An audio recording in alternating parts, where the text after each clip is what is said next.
अरे माझं वय कोण लिहिलं इकडे? माझं वय कोण लिहिलं?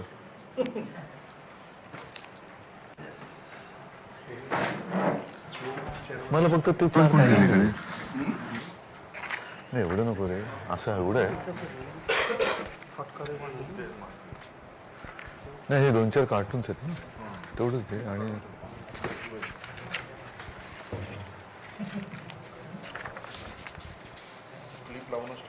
हां कोणतरी इकडेच घेऊन बसा ना. त्याला क्लिप नको मला ते. हे असंच ठेव. चला ठीक आहे. फोन बिन वाजू नका. फोन हां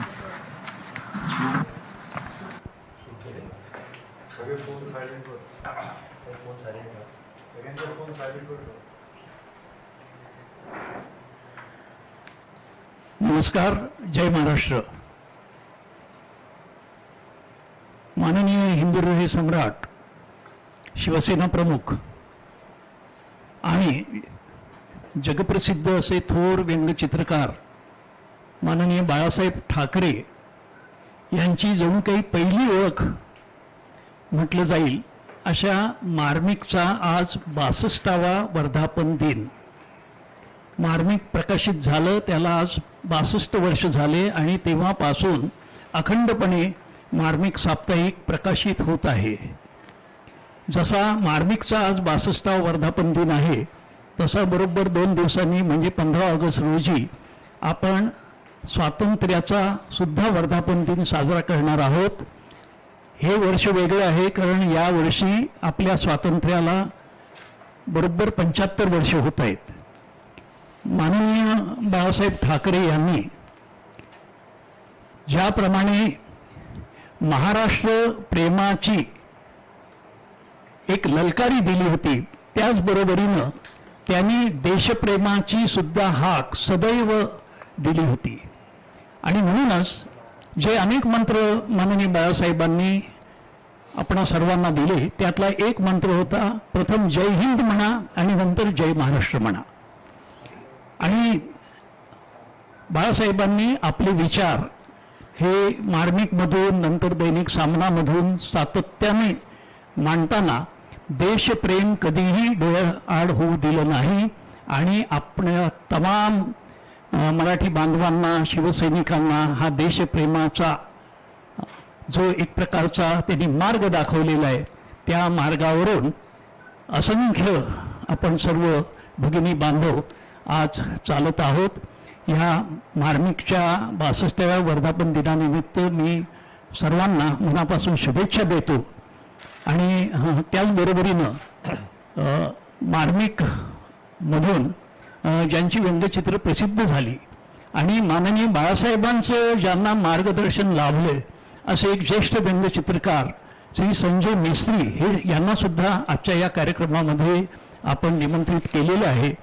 मी संजय मेस्त्री यांना 2 शब्द बोलण्यापूर्वी सर्वांचं स्वागत करतो. सर्वप्रथम मार्मिक सामना ह्या समूहाचे मुख्य संपादक आणि शिवसेना पक्षप्रमुख माननीय उद्धव बाळासाहेब ठाकरे यांचं मी पुष्पगुच्छ देऊन स्वागत करतो.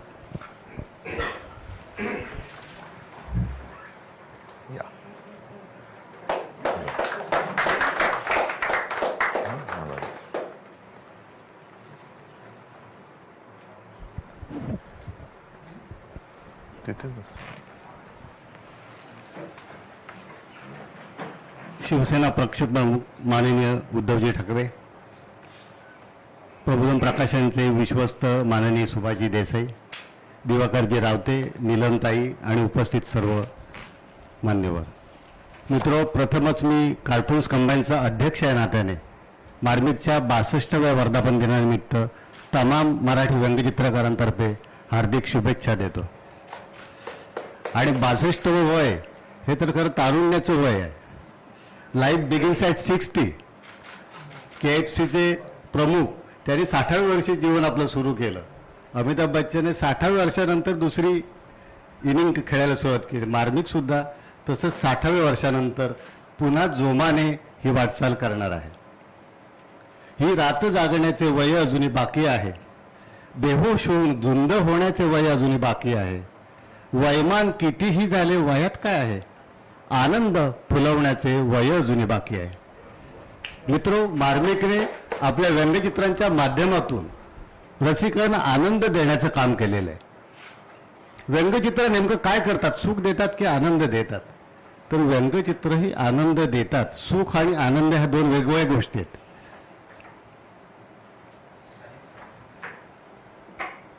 सुख आणि आनंद ह्या दोन वेगवेगळ्या गोष्टी आहेत. आपण बाळासाहेबांचं एखादं व्यंगचित्र पाहिलं, बाळासाहेबांचं एखादं भाषण वाचलं किंवा युट्यूबवरती ऐकलं, त्याने जो काय आपल्याला मिळतो ना, तो आनंद असतो. आणि एखादा पदार्थ आपण खाल्ला आणि की त्यातून जे मिळतं ना, ते सुख असतं. आनंदाची शेवटची पायरी सुख आहे.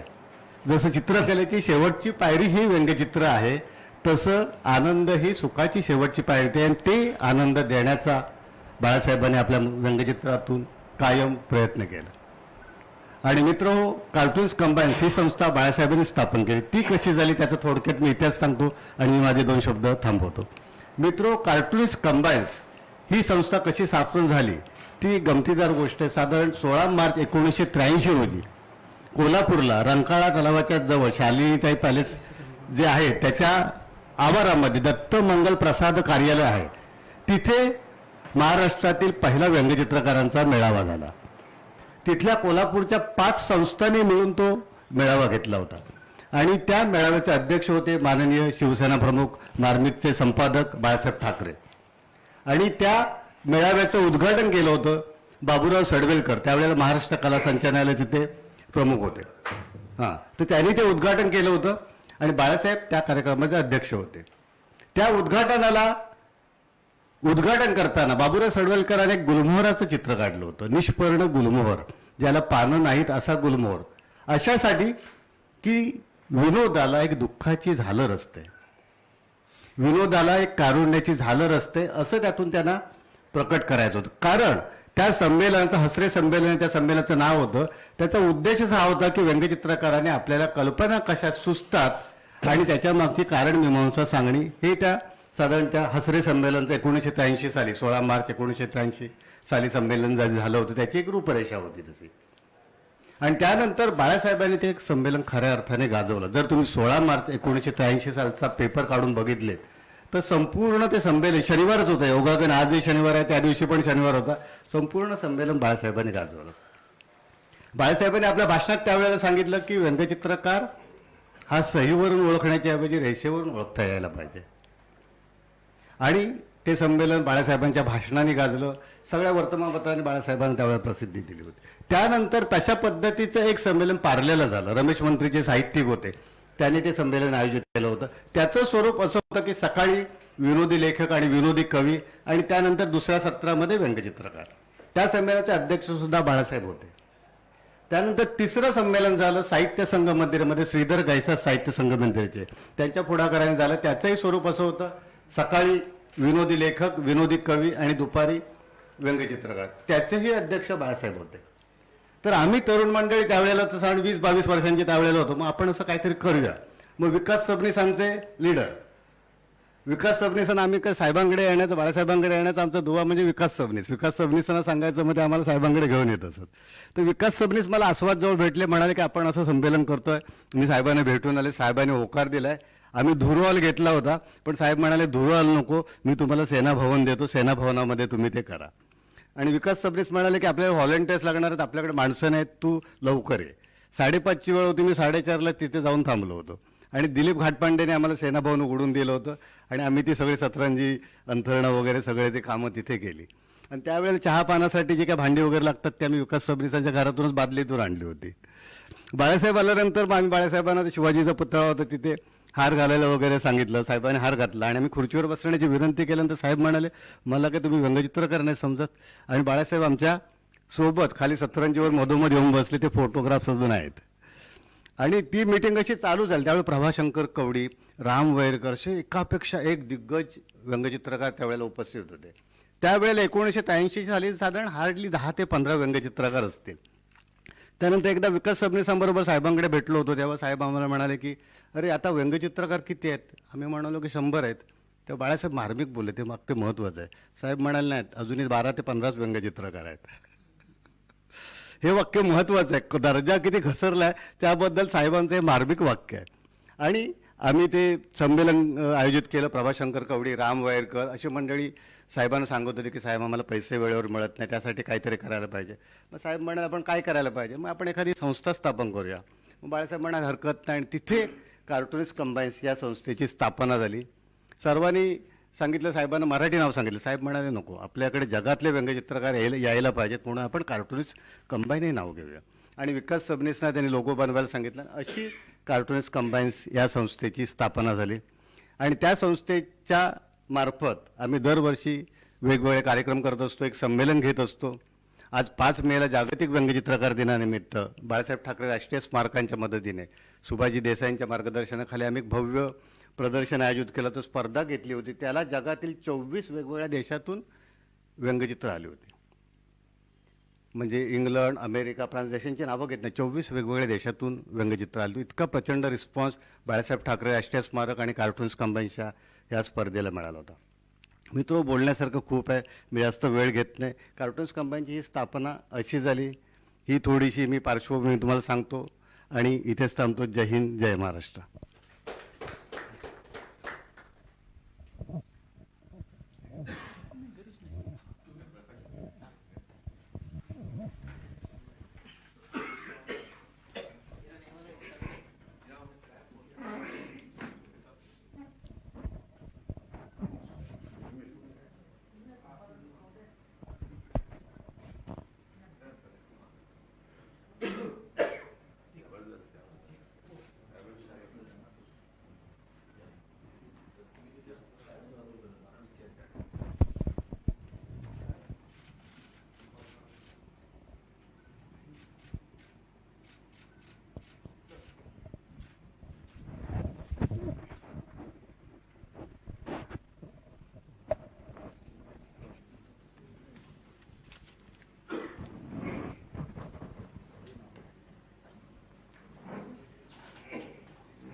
नुकताच मार्मिकचा हा 62वा वर्धापन दिन जो विशेष अंक आहे, त्याचं अनावरण माननीय उद्धवजींनी केलं. खरं तर हे असं घडलेलं आहे की पहिल्यांदा संपादकांच्या आधी आम्ही वाचकांच्या हाती हा अंक दिला आणि आज वर्धापन दिन असल्यामुळे याचं समारंभपूर्वक प्रकाशन आज केलेलं आहे. मी माननीय उद्धवसाहेब ठाकरे यांना या निमित्तानं त्यांचं मनोगत, त्यांचे विचार मांडण्याची विनंती करतो. माईक लागेल का असं? ठीक आहे. आजच्या या मार्मिकच्या 62व्या वर्धापन दिनानिमित्त माझ्या समवेत बसलेल्या आणि ऑनलाईन जॉईन झालेल्या मार्मिक प्रेमी बांधवांनो, भगिनींनो आणि मातांनो, म्हणता म्हणता 62 वर्षे झाली. माझ्या आधी संजयजी आपण कार्टून कंबाईनचा सगळ्या स्थापनेपासूनचा इतिहास सांगितला. माझ्या डोळ्यासमोर मात्र मार्मिकच्या स्थापनेपासूनचा इतिहास आहे. साहजिकच आहे, माझाही वय 62 आहे. आपल्या एका वाक्याने जरा मला हुरूप आला, ते तुम्ही जे सांगितलं की 62 वय तर आता, आणि मार्मिक तर 62व्या वर्षी सुद्धा चिर तरुण आहे. म्हणजे माझे आजोबा सांगायचे, साहजिकच आहे, आजोबांचे विचार घेऊन पुढे माझे वडील म्हणजे शिवसेना प्रमुख आणि आपल्या मार्मिकचे संस्थापक बाळासाहेब सांगायचे, वयाने किती मोठा माणूस झाला, वयाने माणूस थकतो, शरीराने थकतो, पण विचाराने थकता कामा नये. ज्या दिवशी विचार थकतील त्या दिवशी माणूस वयस्कर झाला. आणि तसं पाहिलं तर मार्मिक काय, शिवसेना काय, माझ्या समोर आता देसाई साहेब आहेत, रावते साहेब आहेत, हे तर त्यावेळेपासूनचे सहकारी सगळे, ही सगळी मंडळी चिरतरुण आहेत. आणि म्हणूनच मार्मिककडे आणि शिवसेनेकडे तरुणांचा युवकांचा ओढा अथवा शिवसेना आणि मार्मिक हे तरुणांचं आकर्षण नेहमी राहिलेले आहे. व्यंगचित्रकार काय असतो, व्यंगचित्रकार काय करू शकतो, त्याचं जगातलं उत्तम उदाहरण म्हणजे शिवसेना आहे. शिवसेना नसती तर मुंबईमध्ये, महाराष्ट्रामध्ये मराठी माणसाचं आणि आपल्या देशामध्ये हिंदूंचं काय झालं असतं, हा विचार आज प्रत्येकाने केला पाहिजे. आणि शिवसेना ही काय अशीच कधीतरी एका सकाळी पडलेलं स्वप्न म्हणून काय निर्माण नाही झालेली. शिवसेनेची बीज ही मार्मिकमध्ये आहेत. म्हणजे मार्मिकनी बीज पेरली, मार्मिकनी जे काय अस्वस्थ मन होतं ते हेरलं, त्याला वाचा फोडली आणि त्यातून मग मार्मिकने शिवसेनेला जन्म दिला आणि शिवसेनेसाठी सामन्याने जन्म दिला. हे मी का सांगतोय की काही जणांना असं वाटतं की शिवसेना ही अशी उघड्यावर पडलेली एक वस्तू आहे की ती कोणी उचलून घेऊन जाऊ शकतं. तसं नाहीये. शिवसेनेची पाळंमुळं ही नाही म्हटलं तरी 62 वर्ष तर सरळ सरळ दिसत आहेत आणि त्याच्या आधीपासून सुद्धा म्हणजे माझ्या आजोबांनी सुद्धा ही विचारांची पेरणी केलेली. व्यंगचित्रकार नेमकं काय करू शकतो? तुम्ही जे म्हणालात की सुख आणि आनंद, बाळासाहेबांनी व्यंगचित्र काढली. हा, एक गोष्ट खरी आहे की ज्या वेळेला मार्मिकचा जन्म झाला तो काळ 1960. आता देसाई साहेब म्हणाले 2 दिवसानंतर आपल्या देशाच्या स्वातंत्र्याचा 75वा वर्धापन दिन आहे. म्हणजे मार्मिकची सुरुवात झाली तेव्हा देशाचं स्वातंत्र्य 13 वर्षाचं होतं. 13 वर्षापासूनचा संपूर्ण पुढचा जो काय आलेख आहे, आढावा आहे, तो मार्मिकमध्ये आपल्याला पाहायला मिळेल. पण व्यंगचित्रकार काय करू शकतो हा जर का मुद्दा आपण उपस्थित केला तर संयुक्त महाराष्ट्राची चळवळ नुकतीच संपलेली होती. बलिदान देऊन, हौतात्म्य पत्करून, रक्त सांडून मराठी माणसाने मुंबई महाराष्ट्राला मिळवून दिलेली होती. मुंबई मिळवलेली होती, मुंबई घेतली होती. आणि मग बाळासाहेबांनी एक विचार केला. बाळासाहेब आणि माझे आजोबांबरोबर माझे काका आणि बाळासाहेब की किती काळ संघर्ष करायचा. आता या मराठी माणसाच्या आयुष्यात थोडे जर हलके फुलके क्षण आले पाहिजेत. मग काय करायचं, आपण काय करू शकतो? तर व्यंगचित्र दोघेही काढत होते. व्यंगचित्र साप्ताहिक काढायचं ठरवलं आणि ते काढल्यानंतर हळूहळू हळूहळू हळू जी काय माणसं गोळा व्हायला लागली, ती गोळा व्हायला लागल्यानंतर एक लक्षात आलं की मुंबईमध्ये म्हणजे मराठी माणसाच्या घरामध्येच मुंबई मिळवली नक्की, पण मराठी माणसावरती अन्याय हा होतच आहे. मग त्याला वाचा फोडण्याचं काम हे मार्मिकने केलं. म्हणजे सुख आणि आनंद या बरोबरीने अस्वस्थ मनाला आणि वेदनेला वाचा फोडण्याचं काम व्यंगचित्रकार करू शकतो हे मार्मिकने दाखवून दिलं. अस्वस्थ मनाला वाचा फोडण्याचं काम. आता त्या व्यंगचित्रामध्ये आनंद कोणाला मिळाला असेल मला कल्पना नाही, पण मराठी माणसाच्या आणि सर्वसामान्याच्या सुखासाठी शिवसेना प्रमुखांनी व्यंगचित्रही काढली आणि शिवसेनाही काढली. हे तर निर्विवाद सत्य आहे. आता व्यंगचित्रकार म्हणजे नेमकं काय, व्यंगचित्र म्हणजे काय, ह्या विषयावरती गेले 62 वर्ष म्हणजे त्यावेळेला तर स्वतः शिवसेना प्रमुख बोलत असत. आपणही आज बोलत आहात. आता नेमके व्यंगचित्रकार किती राहिले हा एक मुद्दा वादाचा होऊ शकेल, पण व्यंगचित्रकार हा प्रत्येक वेळी असायलाच पाहिजे. जसं त्यावेळेला म्हणजे छत्रपती शिवाजी महाराजांच्या वेळेला शाहीर हा एक भाग होता, शाहिरी पोवाडा हा एक भाग होता.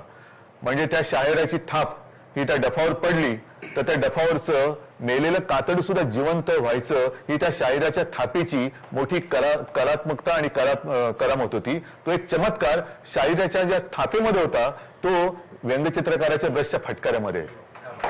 एक ब्रशचा फटकारा जर का पडला तर निश्चित पडलेली मन सुद्धा कशी पेटून उठतात हे नुसतं बोलून नाही तर बाळासाहेबांनी करून दाखवलेलं आहे. आणि ती आजची ही शिवसेना. मला असं वाटतं की जर का आपण देशाचा 75वा वर्धापन दिन आता साजरा करतो आहोत, आता तो परवा आलाच, एवढ्या 2 दिवसात काय होणार नाही, पण तुम्ही जी कार्टून कंबाईन्स एक संस्था काढलेली आहे ह्या सर्व व्यंगचित्रकारांना मी एक विनंती करू इच्छितो की जर का 1947 पासूनची सगळी व्यंगचित्र तुम्ही गोळा केलीत देशभरातल्या विविध व्यंगचित्रकारांची, तर आपल्या देशाचा हा 75 वर्षाचा कालखंड आहे तो पुन्हा एकदा व्यंगचित्राच्या माध्यमातून जिवंत करता येईल. मग त्याच्यामध्ये आर के लक्ष्मण आहेत, बरेच आहेत, म्हणजे आपल्या महाराष्ट्रातले सुद्धा आहेत, शिवसेना प्रमुख तर आहेतच, अनेक देशभरातले कार्टुनिस्ट आज सुद्धा आहेत, आज सुद्धा कार्टून करतायत. पण 47 सालापासून नेमका आपण कसा आपला हा प्रवास झाला.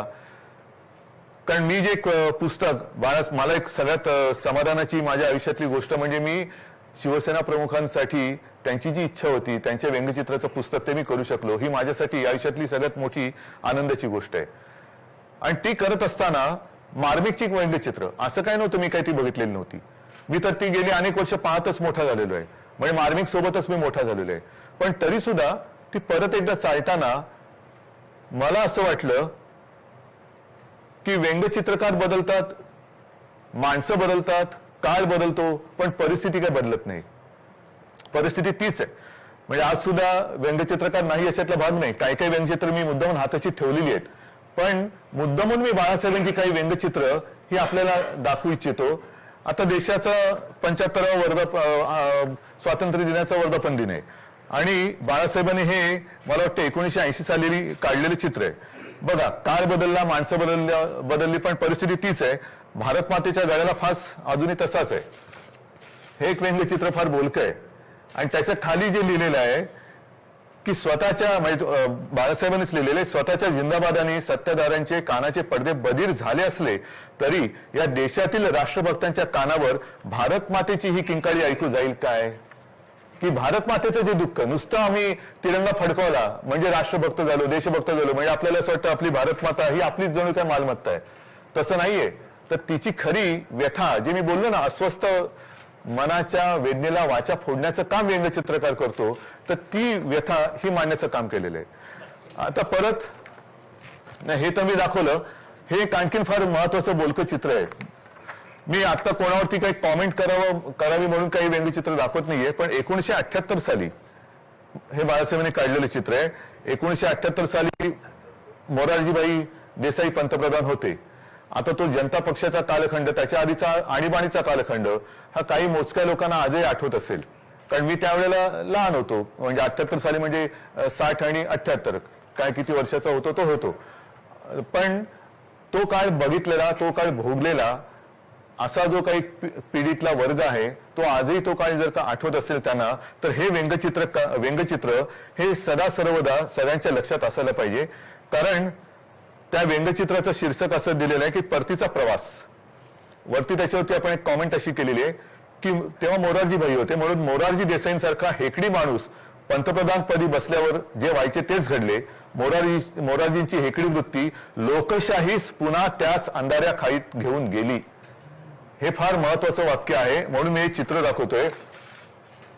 आणि हे चित्र मी जे नेहमी सांगतो की 75व्या वर्धापन दिनी आपण नेमके कुठे आहोत, आपल्या देशातली लोकशाही किती काळ जिवंत राहणार आहे, कशी जिवंत राहणार आहे, ह्याचा एक आढावा सगळ्यांनी घेण्याची आज गरज आहे.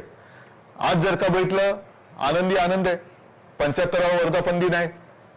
सरकारने, मायबाप सरकारने कार्यक्रम दिलेला आहे, हर घर तिरंगा, घर घर तिरंगा. ठीक आहे, आता त्याच्यावरती सुद्धा एक व्यंगचित्र कोणी काढलं माहित नाही, पण मला चांगलं वाटलं की मार्मिक केवळ या साप्ताहिकाचं नाव नाही, तर व्यंगचित्र सुद्धा मार्मिक असायला पाहिजे, त्याच्यात मार्मिक टिप्पणी असायला पाहिजे. आणि जे म्हणतात की अनेक शब्द जे काम करू शकत नाही ते एक व्यंगचित्र करू शकतं, तर हे एक व्यंगचित्र मी मुद्दामून दाखवतोय. त्याच्यात एक सरकारी बाबूच्या समोर एक गरीब माणूस आणि त्याचा पोरगा आहे आणि त्याचा कर्मचारी सांगतोय की सर, याला घरावर तिरंगा लावायचा आहे आणि तिरंगा त्याच्याकडे आहे, तो घर मागतोय. म्हणजे घराचा नाही पत्ता, 75 वर्ष झालेली आहेत, घर घर तिरंगा लावा. ज्यांच्याकडे घरच नाही ते तिरंगा लावणार कुठे. नंतर आता आणखीन एक आहे, हे सुद्धा व्यंगचित्र कोणी काढलं माहिती नाहीये, पण व्हॉट्सअपवरती हल्ली फिरतात.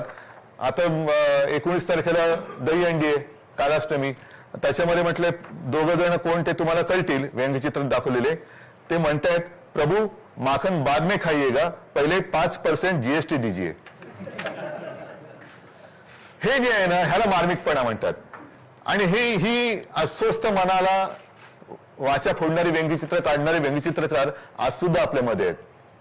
या अशा काही ज्या गोष्टी आहेत ना, म्हणून व्यंगचित्रकार आणि शाहीर याची जी मी काही तुलना केली होती त्याच्यामुळे केलेली आहे.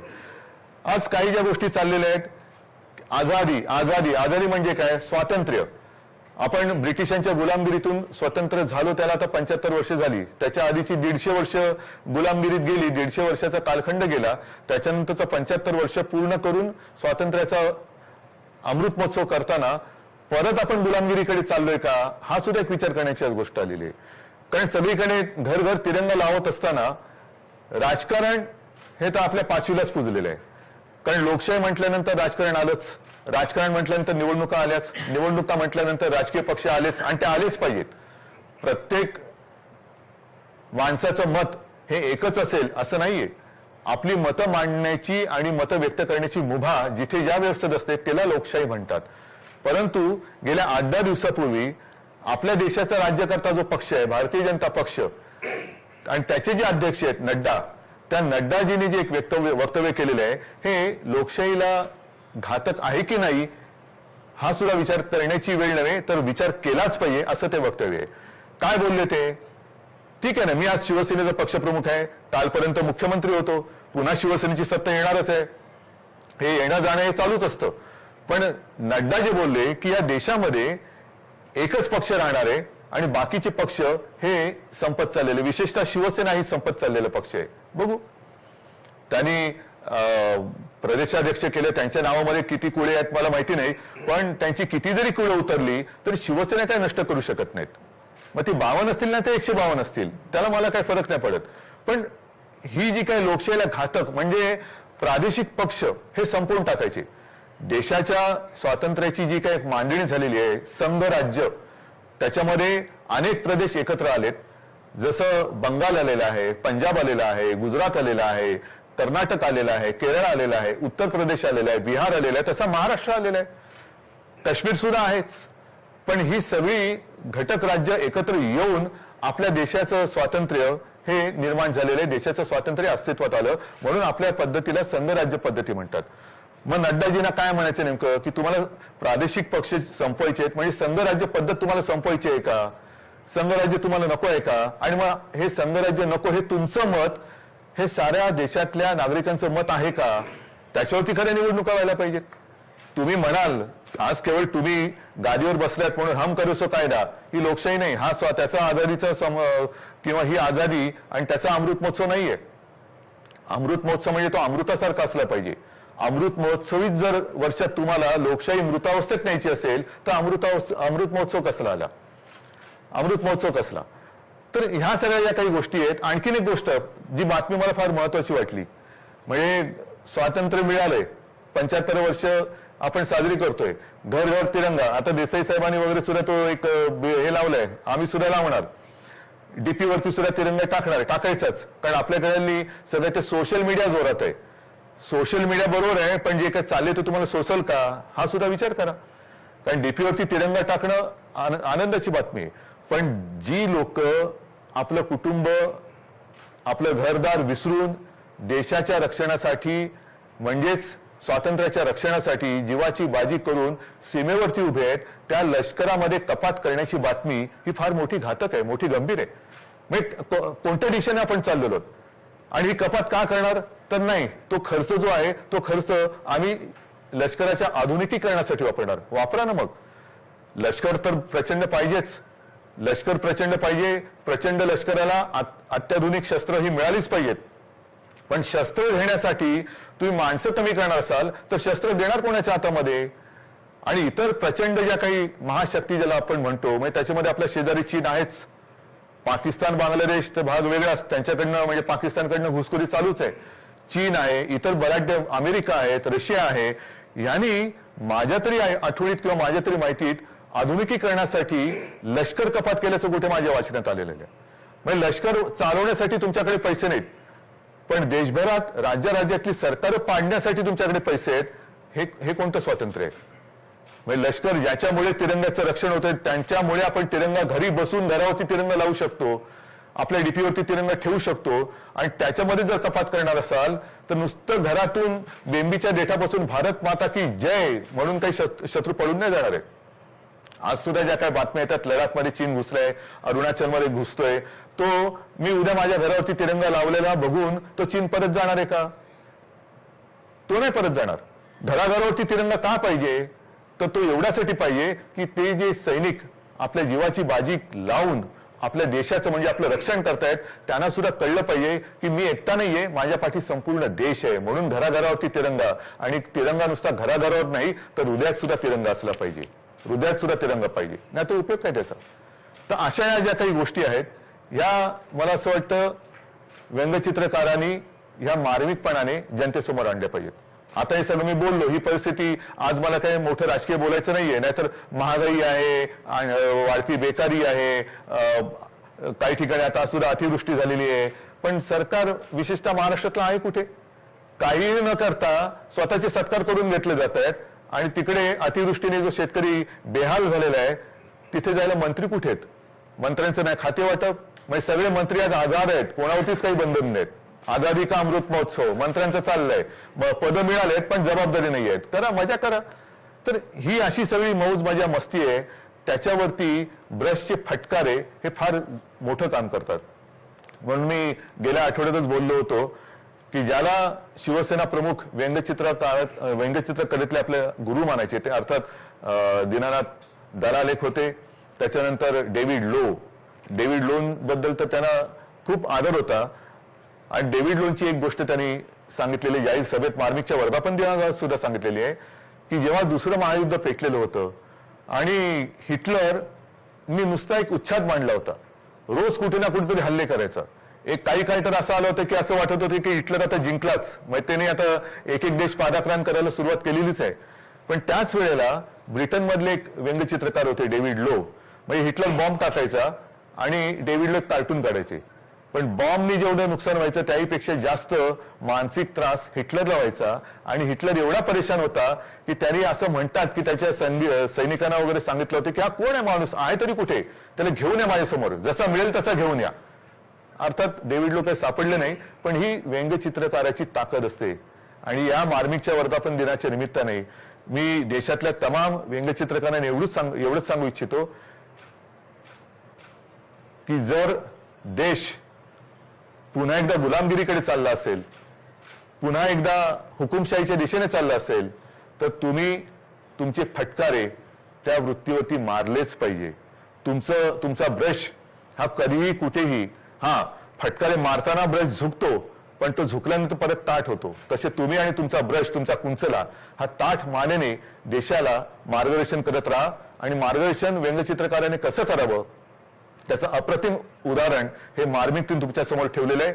मला असं वाटतं तुम्ही त्यावेळेला जी काय बाळासाहेबांकडनं प्रेरणा घेतली ती प्रेरणा केवळ व्यंगचित्र काढावी म्हणून नाहीत, तर ही पुढची सुद्धा जी काय वाटचाल आहे तो वारसा आणि वसा हा त्याच्यामध्ये दिसावा, एवढीच मी सगळ्यांना विनंती करतो. सगळ्यांना शुभेच्छा देतो. जय हिंद, जय महाराष्ट्र.